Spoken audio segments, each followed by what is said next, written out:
এই গড়ে নেই কোনো আলোর রেখা, কারণ চারজন সদস্যই প্রতিবন্ধী।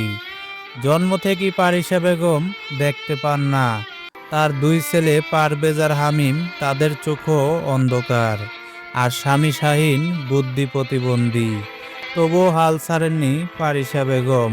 চোখে না দেখলেও মনের আলোয় তিনি সংসার চালান। সন্তানদের পড়ানোর স্বপ্ন দেখেন। এই পরিবারে উপার্জনের মানুষ বলতে কেউ নেই। যে স্বামী একদিন কাজ করতেন, আজ তিনি নিজেরও চিন্তা ধরে রাখতে পারেন না। একটি মাত্র প্রতিবন্ধী ভাতা এই পরিবারের সম্বল, অথচ চারজনই ভাতার যোগ্য। ঘরটাও ভেঙে পড়ার মতো অবস্থায়, এক ফালি ছাউনিতে কষ্টে চলছে জীবন।